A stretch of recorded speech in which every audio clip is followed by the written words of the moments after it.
trabalha slots aeroportuários e a internalização do congestionamento pelas companhias aéreas, o modelo empírico do gerenciamento de atrasos e cancelamentos de voos no Brasil.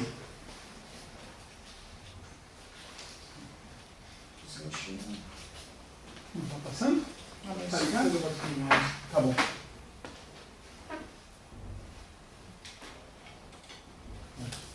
Tá. A gente vai seguir o seguinte roteiro. Primeiro a gente vai descrever os principais objetivos da pesquisa, falar sobre as principais características do sistema de slots que são relevantes para o nosso trabalho, alguns eventos históricos notáveis para a nossa pesquisa. Vai falar um pouco da revisão de literatura, sobre o que a literatura tem falado acerca do tema, o que a gente se inspirou para construir nosso modelo empírico.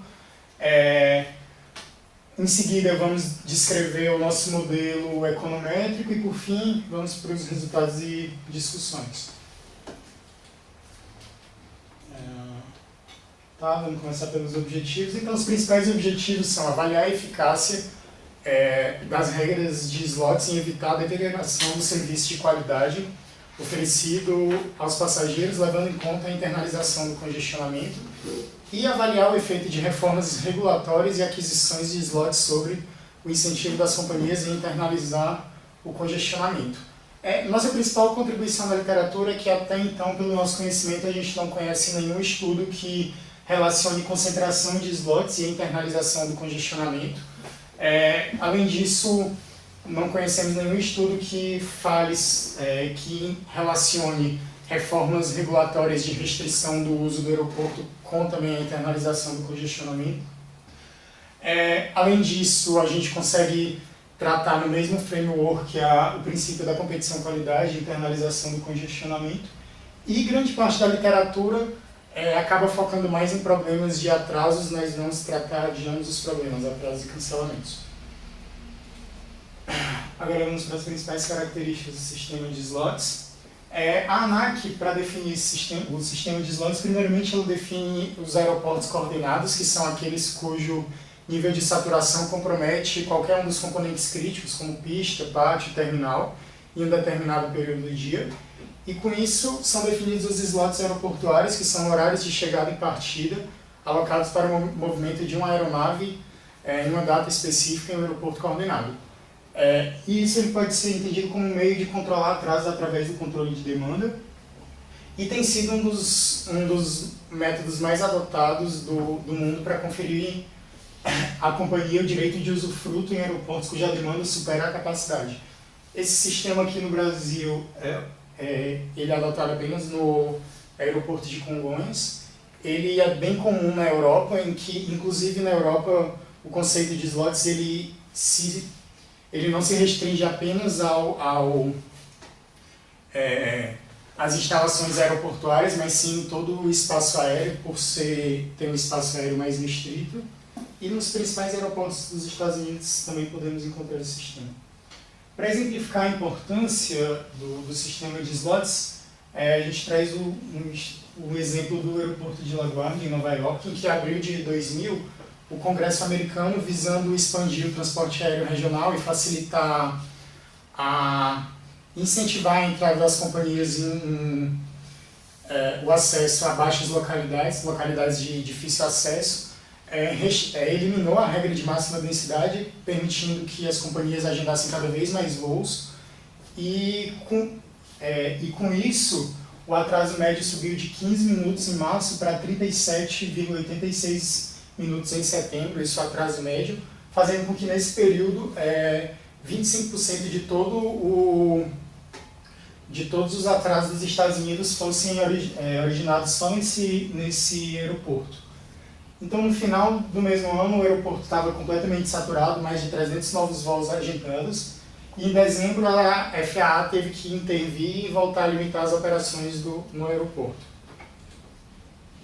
Aqui a gente vai descrever as principais características do sistema de slots que são comumente consagradas ao redor do mundo. A primeira delas é o Grandfather Rights, em que determina que a dominância histórica de uma companhia aérea que determina a distribuição de slots. Por exemplo, se a Gol tem 50 voos por dia em determinado aeroporto e ela passa a e esse aeroporto passa a ser coordenado, a tendência é que ela mantém, após a coordenação do aeroporto, os mesmos slots.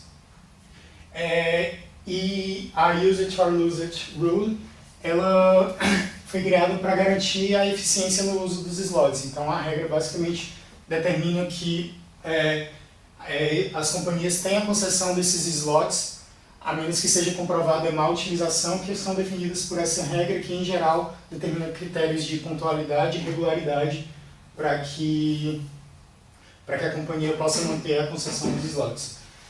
Então a literatura ela basicamente entende que essas duas regras elas podem interferir de duas maneiras na utilização dos slots.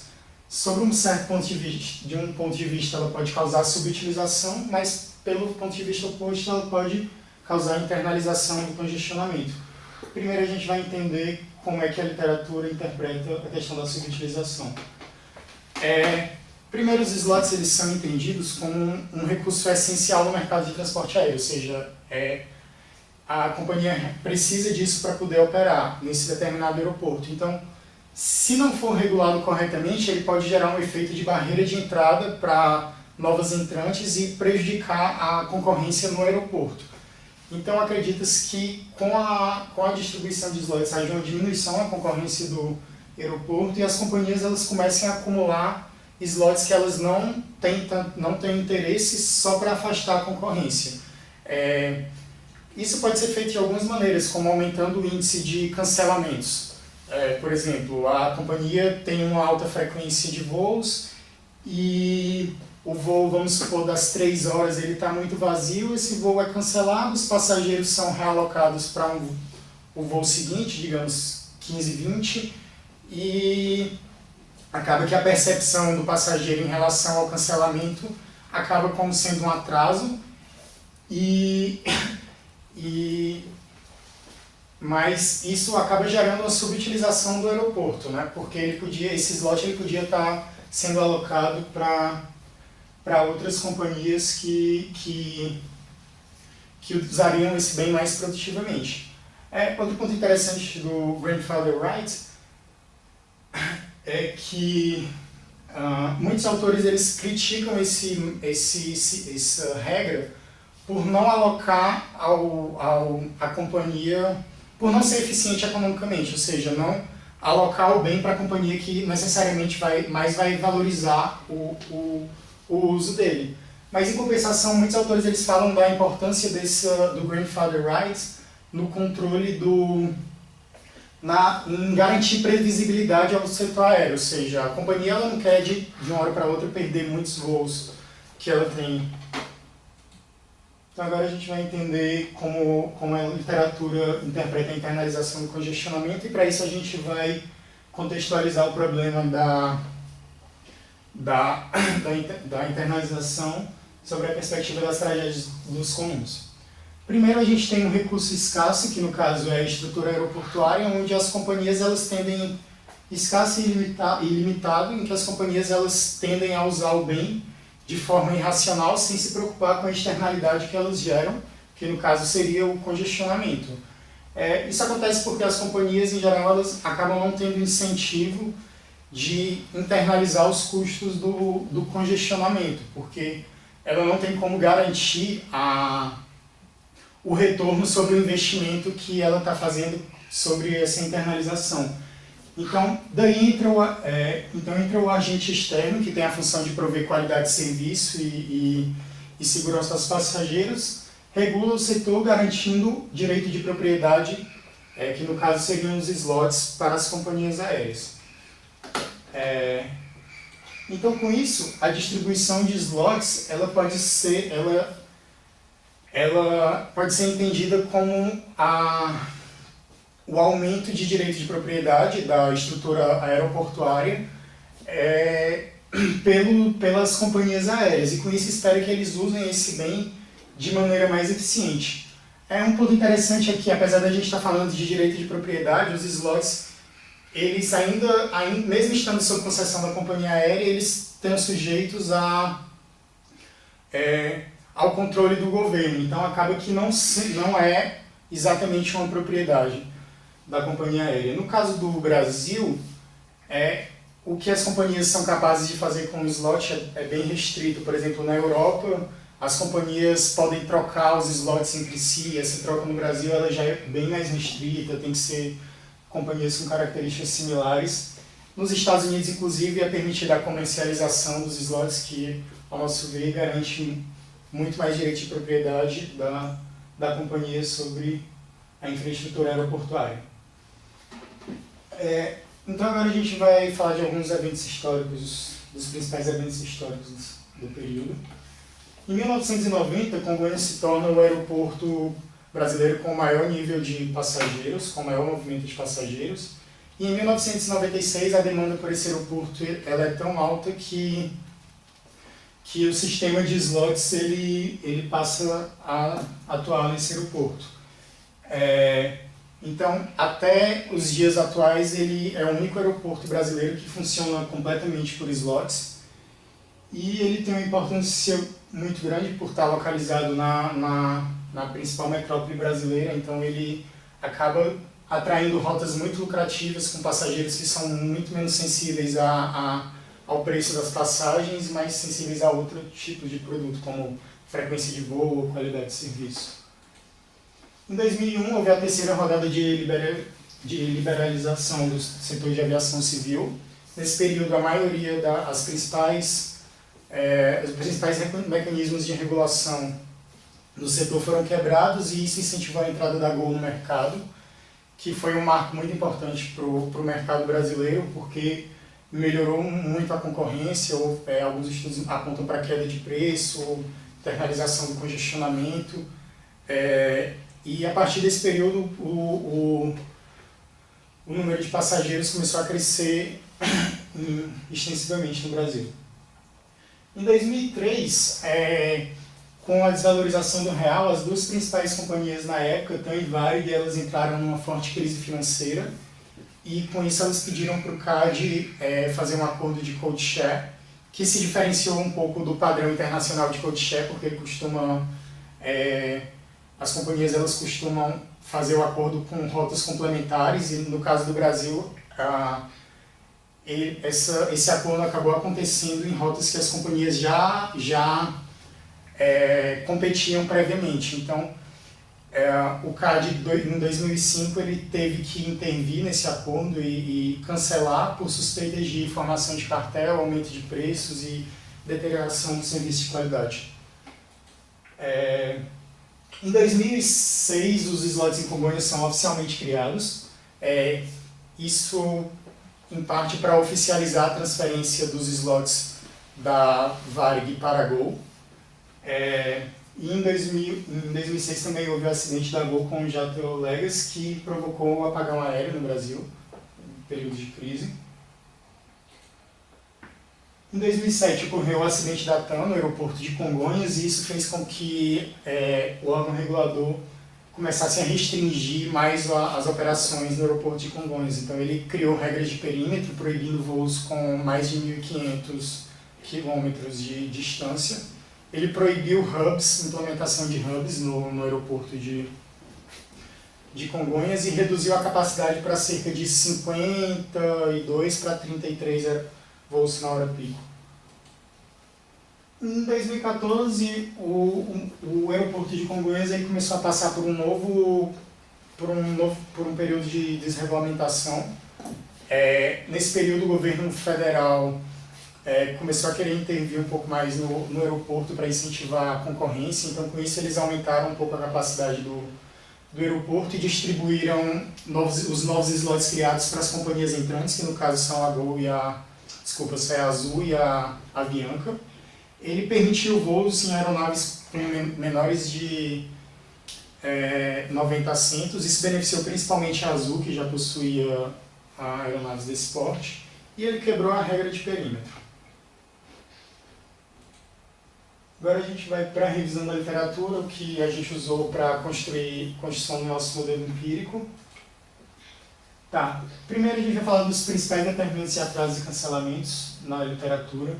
Myers Sinai ele fala que hubs eles tendem a ter maior índice de atraso, porque existe um mecanismo, existe uma maior complexidade na troca de aeronave pelos passageiros, então isso pode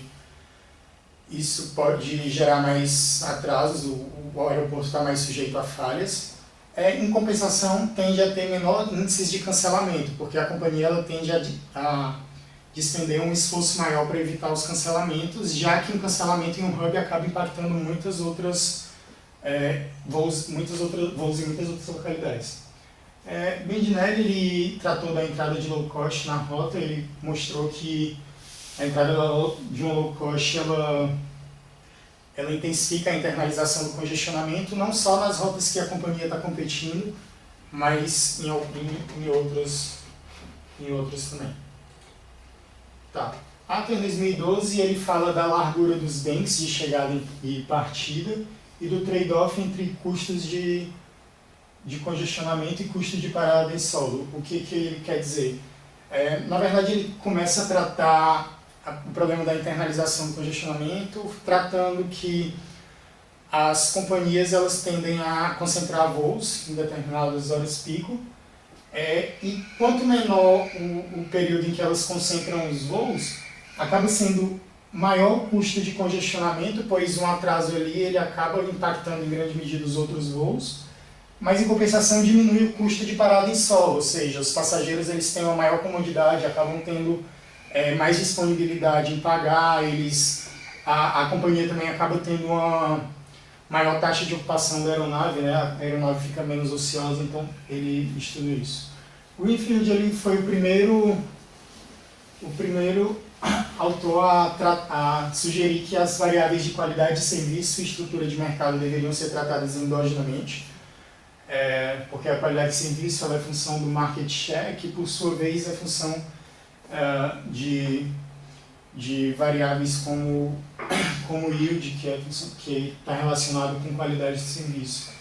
Então, no nosso estudo a gente vai usar essa abordagem, já que nós estamos modelando variáveis de qualidade de serviço, que seriam níveis de atrasos e cancelamentos, e variáveis de estrutura de mercado, como concentração e rota.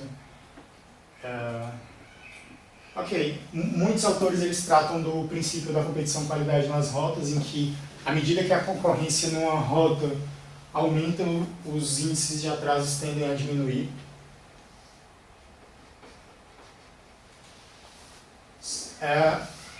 Hub 2005 ele foi o primeiro autor a sugerir que cancelamentos não são eventos aleatórios. Então, ele observou que os voos eles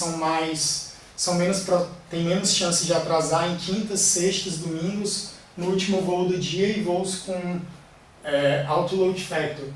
Isso significa que isso sugere que cancelamentos não são eventos aleatórios. Hupp e Holmes ele começa a tratar atrasos e cancelamentos como mercadorias complementares em que ela tem a mesma origem.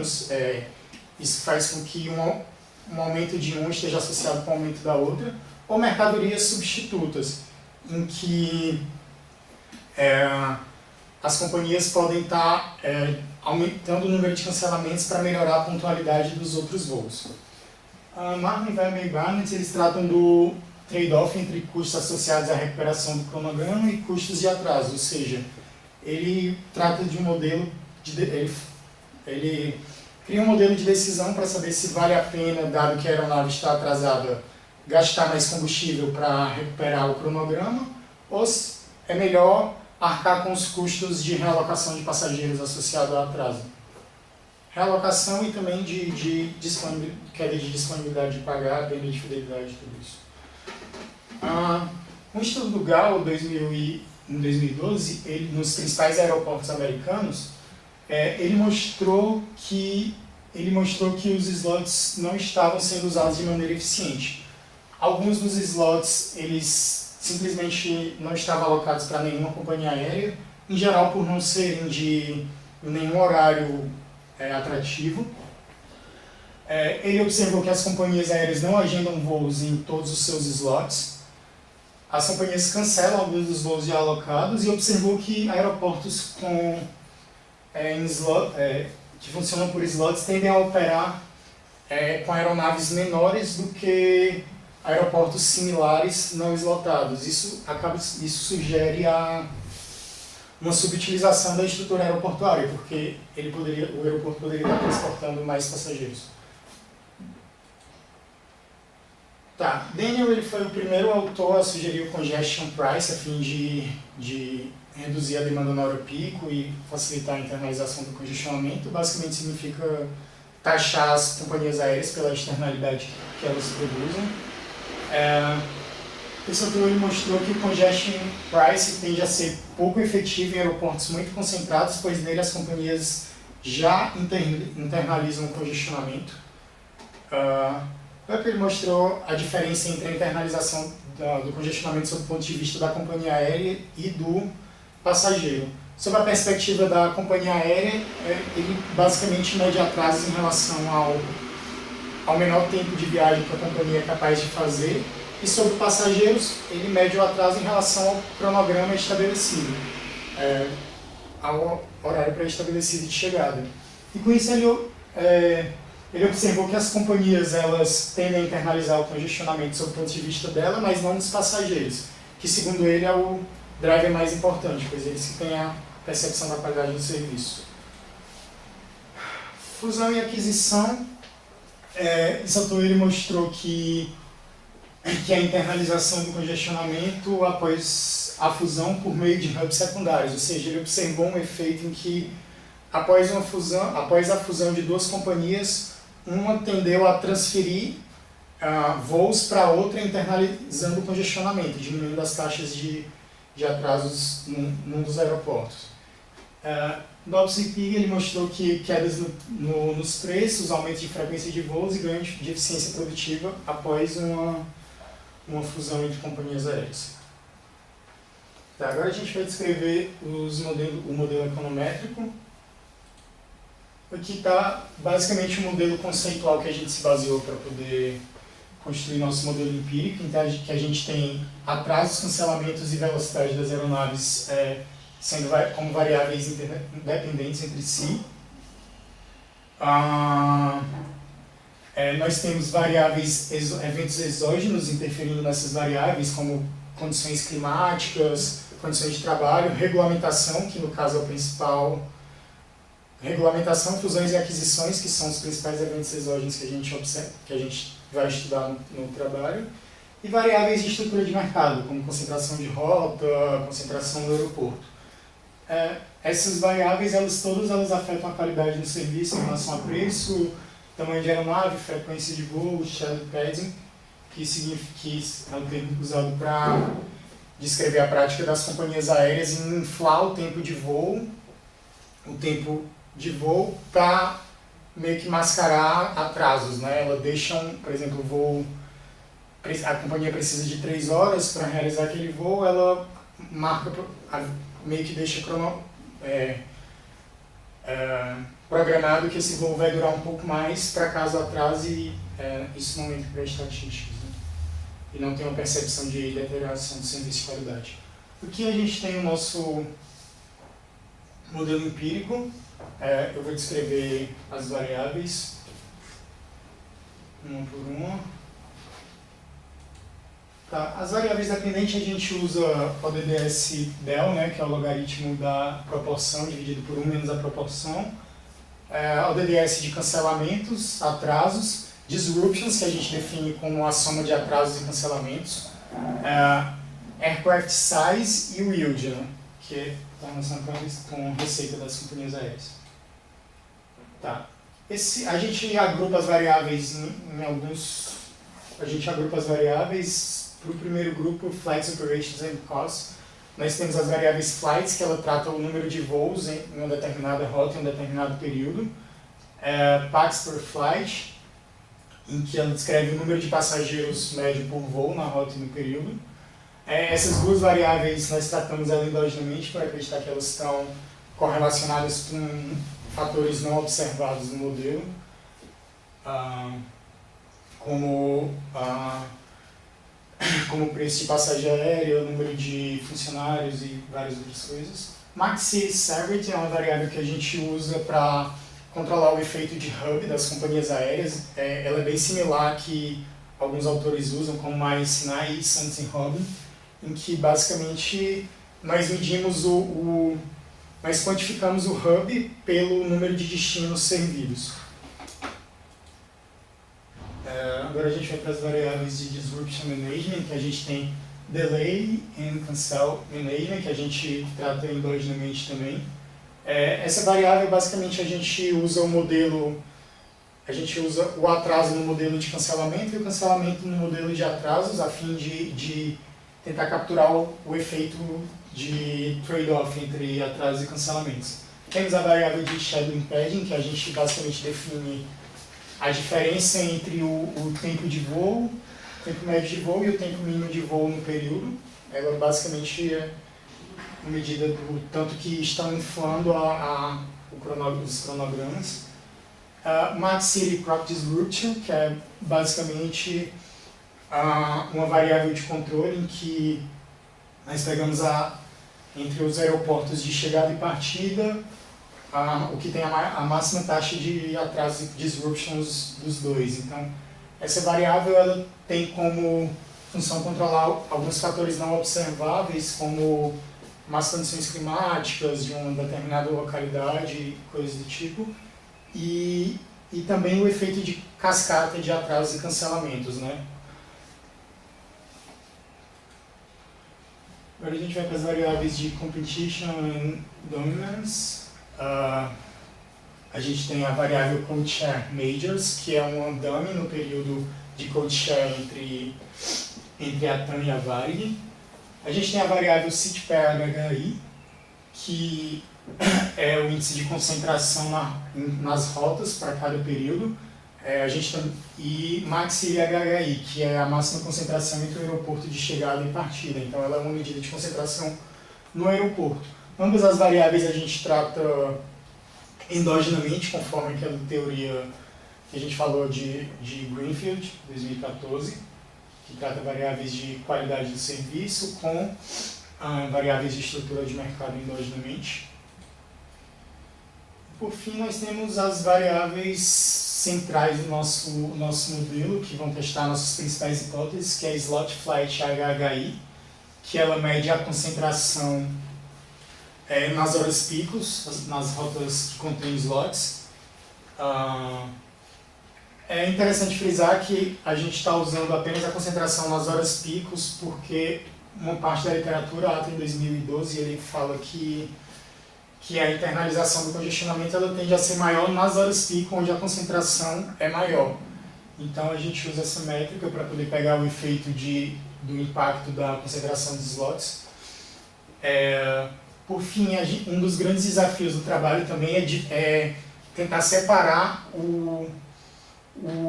os efeitos provocados pela aquisição e pela redução de slots que houve no aeroporto de Congonhas em 2007, porque eles aconteceram em tempos muito próximos, em períodos muito próximos. Então nós interagimos essa variável por duas variáveis, Slot Acquisition, que ela mede basicamente o tanto que a Gol ganhou de slots com a aquisição da Varig, e Slot Reduction, que ela mede basicamente quanto as companhias perderam em cada uma das rotas após a regulamentação, a restrição operacional em Congonhas. Um ponto interessante é que, apesar de ser uma medida de concentração, a gente não trata essa variável endogenamente, por ela ser determinada exogenamente pelo regulador. E por fim, nós temos variáveis de efeito fixo e o termo de erro. Nós usamos efeitos fixos na rota e no tempo. Tá. O nosso modelo ele basicamente é constituído por um painel de dados com 209 rotas de 2002 a 2013. Nós usamos estimação por efeitos fixos na rota e no tempo, como eu havia falado. Tratamento de variáveis endógenas, usando instrumentos. E nós usamos os estimadores 2SGMM e 2SLS-RAC por serem adequados para o tratamento de variáveis endógenas e controlarem alguns problemas do modelo, como heterocedicidade e autocorrelação. Para testar a robustez do modelo, nós usamos os estimadores 2SGMM, 2SLS e LIML. Nós reduzimos pela metade o número de variáveis sobreidentificadas, suprimimos algumas variáveis-chave e mudamos também a definição da variável shared padding, usando quinto percentil ao invés de mínimo, o menor tempo do ano, algumas métricas diferentes. O modelo ele se mostrou robusto, a grande maioria de mudanças de especificação. E, por fim, agora a gente vai para os principais resultados da pesquisa. Primeiro, vamos comentar as variáveis de flights, operations and costs.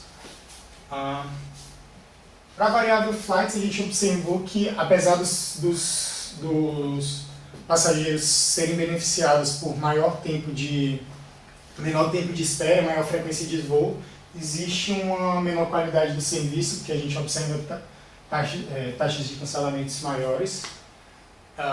E existe E para pax por flight, nós observamos economia com maior taxa de ocupação, então à medida que a taxa de ocupação das aeronaves elas aumentam, as passagens tendem a ser mais baratas. Max City Serving, a gente encontrou o efeito que o Myers-Sinai trata na literatura, em que atrasos tendem a ser mais frequentes em hubs, e também a gente observou que hubs tendem a ter um efeito de economia de escala que são transmitidos aos consumidores, repassados aos consumidores. Agora vamos para as variáveis de Disruption Management. Então, aqui a gente observa a gente usa, como eu havia falado, cancelamentos do modelo de atraso e atraso no modelo de cancelamento. Então a gente observa que a variável mostrou estatisticamente significante e negativo. Isso sugere o trade-off que Hupp e Holmes tratou na literatura em 2006.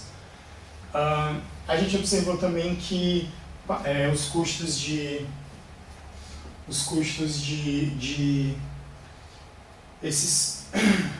esses custos de atraso e cancelamentos eles são repassados aos consumidores pelo sinal positivo da variável Prop Disruption Flights no modelo de Hughes.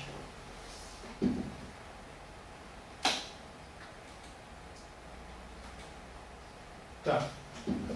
A gente observou que a prática de shadow padding realmente tem reduzido, tem escondido, tem diminuído estatísticas de atraso e cancelamentos.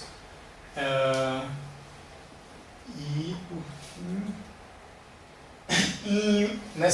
gente usa aqui a variável de controle e realmente a gente observa um efeito de cascata, pois todos os coeficientes estão positivos e estatisticamente significantes, indicando que quanto maior a taxa de cancelamentos em determinado aeroporto, mais cancelamentos tende a gerar. Então, ela meio que está mostrando o efeito cascata de atraso e cancelamentos.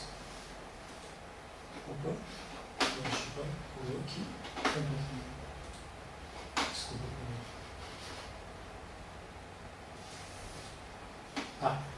Aqui a gente tem a variável Code Share Radius. O ponto interessante é que a gente observa que ela foi positiva e estatisticamente significante no modelo de cancelamentos,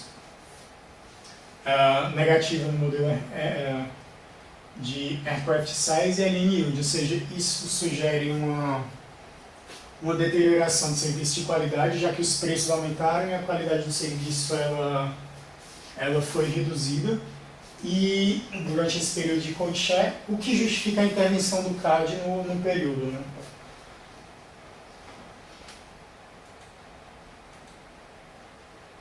Tá. Aqui nós encontramos os mesmos resultados que a literatura em geral tem convergido para o princípio da competição de qualidade na rota, em que quanto maior a concentração numa determinada rota, mais as companhias... quanto maior a concentração na rota, maior os índices de atrasos e cancelamentos, pois as companhias elas tendem a oferecer um serviço de menor qualidade aos passageiros.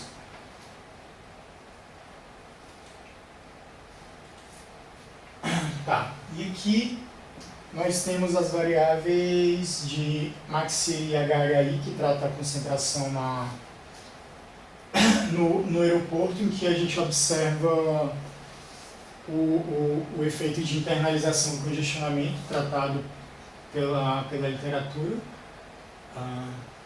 em alguns autores, em que basicamente diz que quanto maior a dominância, quanto maior a concentração no aeroporto, mais as companhias tendem a internalizar o congestionamento,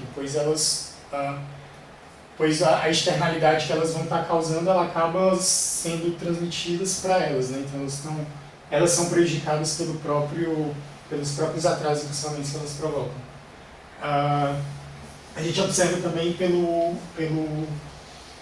sinal positivo e estatisticamente significante um hub premium nesses aeroportos, ou seja, quando uma companhia ela tem uma dominância muito grande no aeroporto, ela consegue cobrar mais caro dos passageiros, pelo que a literatura chama hub premium, pois os passageiros eles acabam pagando um pouco mais para ter uma comodidade de serviço, como maior flexibilidade em troca de voos, maior número de destinos, às vezes até programa de fidelidade incentiva esse tipo de prêmio.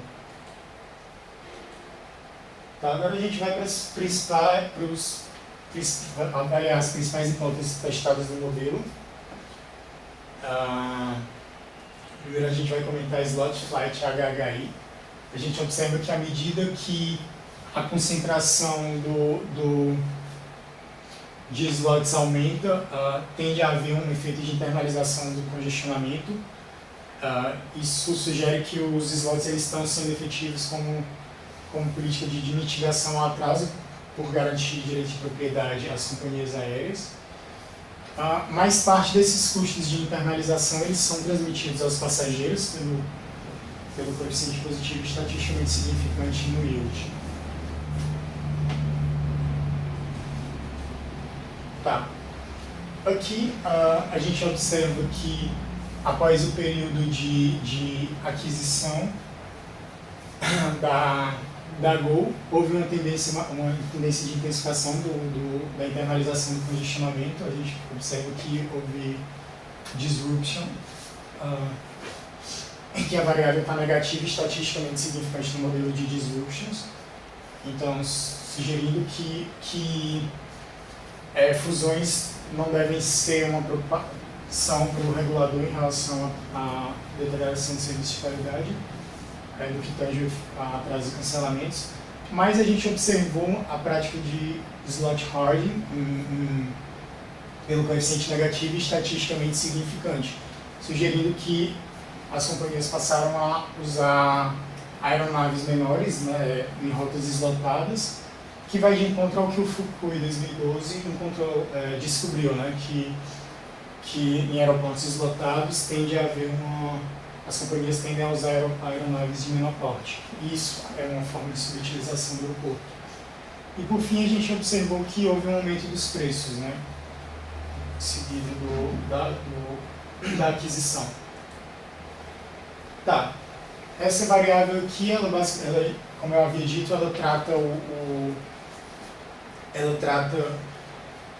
do efeito da redução de slots, da restrição operacional em 2007, e a gente observou que essa variável, como ela está positiva e estatisticamente significante, indica que depois com a redução, as companhias elas diminuíram a percepção de direito de propriedade sobre os slots, fazendo com que elas usassem o bem de maneira menos eficiente. Isso fez com que atrasos passassem a ser mais frequentes.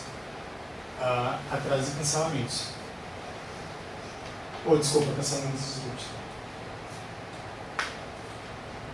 Tá, então as principais conclusões do nosso trabalho é que companhias estrategicamente gerenciam o trade-off entre atrasos e cancelamentos e empregam shadow padding. Slots eles podem fortalecer a internalização do congestionamento. A aquisição de considerável número de slots pode induzir slot hoarding pelas companhias aéreas. E a redução por parte do regulador da capacidade horária de slots no aeroporto pode moderar o efeito de internalização do congestionamento. Tá, limitações e sugestões. Uma limitação do trabalho é que a gente tem apenas um aeroporto controlado por slots na base de dados. Isso pode fazer com que, de alguma maneira, se confunda uma característica própria do aeroporto de Congonhas com uma característica geral do sistema de slots.